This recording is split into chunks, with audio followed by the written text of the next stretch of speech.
সোনামুড়া নগর panchayat ICDS প্রজেক্টের worker.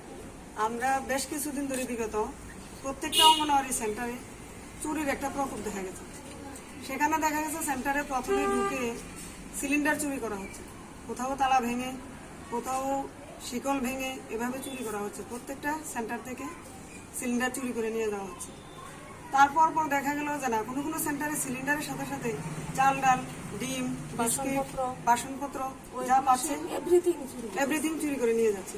আবার কোনো কোনো সেন্টারে এমন হচ্ছে যে একটা সেন্টারে 1 থেকে 2 বার, এমনকি 3 বারও চুরি করা হচ্ছে। এ ধরনের সমস্যায় আমরা অনেকবার থানার দ্বারস্থ হয়েছি, জিডি এন্ট্রি করেছি, তাতে কোনো ফল পাইনি। কয়েকটা সেন্টারে গিয়েছে, বাকি সেন্টারে যায়নি। তারপরেও মানে কোনো রেজাল্ট আমরা পাইতে আসি না, কোনো পদক্ষেপ নেওয়া হইতেছে। চোর কি ধরা হয়েছে বা কোনো সময় এরকম প্রথমবার করা অঙ্গনওয়াড়ি সেন্টারে যখন চুরি হয়েছিল, 2-4 দিন পরে ওই সেন্টারের পার্শ্ববর্তী একটা গাড়ির থেকে ব্যাটারি এভরিথিং চুরি হয়েছে বলে চোরটা ধরা হয়েছে। এলাকাবাসী চোরটা ধরছে। ওই চোরটা কিন্তু স্বীকার গেছিল যে হ্যাঁ চুরি করছে বা সঙ্গে কেউ আসছে। তারপর থানাতে ওই চোরটাকে দেওয়া হয়েছে। দেওয়ার পরে দেখা গেল থানার থেকে ওই চোর বলে অসুস্থ কইয়া হসপিটাল গেছে, চোর বলে নাকি বাইকে গেছে, শেষ।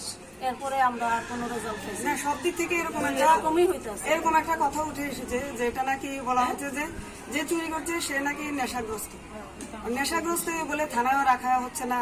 থানায় ধরে এনে দিল। করালিয়া মুড়াতে কিছুদিন আগে একটা চোর ধরা হয়েছিল, একটা বাড়িতে সিলিন্ডার চুরি করেছিল। তো এটাকে বেদম মারধর দিয়েছে জনগণ। দেওয়ার পরে সে স্বীকার করেছে, সেন্টার থেকেও চুরি করে নিয়েছে, স্বীকারও করেছে।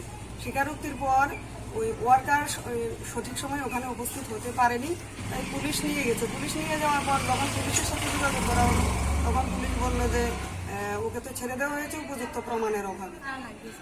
তো আমরা ওখানে অনেকবারই গিয়েছি, জিডি এন্ট্রিও করেছি, কোনো রেজাল্ট পাইনি। এরকম পরিস্থিতি চলতে থাকলে আমাদের পক্ষে যে অঙ্গনওয়াড়ি সেন্টারগুলো চালানো ভবিষ্যতে অসম্ভব হয়ে যাচ্ছে। কারণ শিশুদের খাদ্য সেখানে মানে আমরা যে রান্না করব সেটা সিলিন্ডারের অভাবে বা গ্যাসের অভাবে পরবর্তী সময় ফিডিং বন্ধ হয়ে যায়। মধুবন অঙ্গনওয়াড়ি সেন্টার থেকে 3 বস্তা চাল ডাল নিয়ে গেছে শিশু খাদ্য। করালিয়া মুড়া থেকে 1 পেটি বিস্কিট এবং 3 পাতা ডিম নিয়ে গেছে, সিলিন্ডার নিয়ে গেছে। আজকে কোথায় গিয়েছেন আপনারা? আজকে কি করেছেন? আজকে আমরা প্রথমে আমরা এসডিএম স্যারের কাছে গিয়েছি। সেখানে আমরা এই ব্যাপারে স্যারের দ্বারস্থ হয়েছি। বাধ্য হয়ে আমরা সমস্ত ওয়ার্কাররা, সোনামুড়া নগর পঞ্চায়েতের সমস্ত ওয়ার্কাররা বাধ্য হয়ে স্যারের দ্বারস্থ হয়েছে। স্যার বলেছেন উপযুক্ত ব্যবস্থা তিনি নেওয়ার আশ্বাস দিয়েছেন। তারপরে আমরা সিডিপিও স্যারের কাছে এলাম। সিডিপিও স্যারকেও আমরা সেম পেপার আমরা স্যারকে দিয়েছি। স্যারও বলেছেন উপযুক্ত ব্যবস্থা গ্রহণের চেষ্টা করবেন।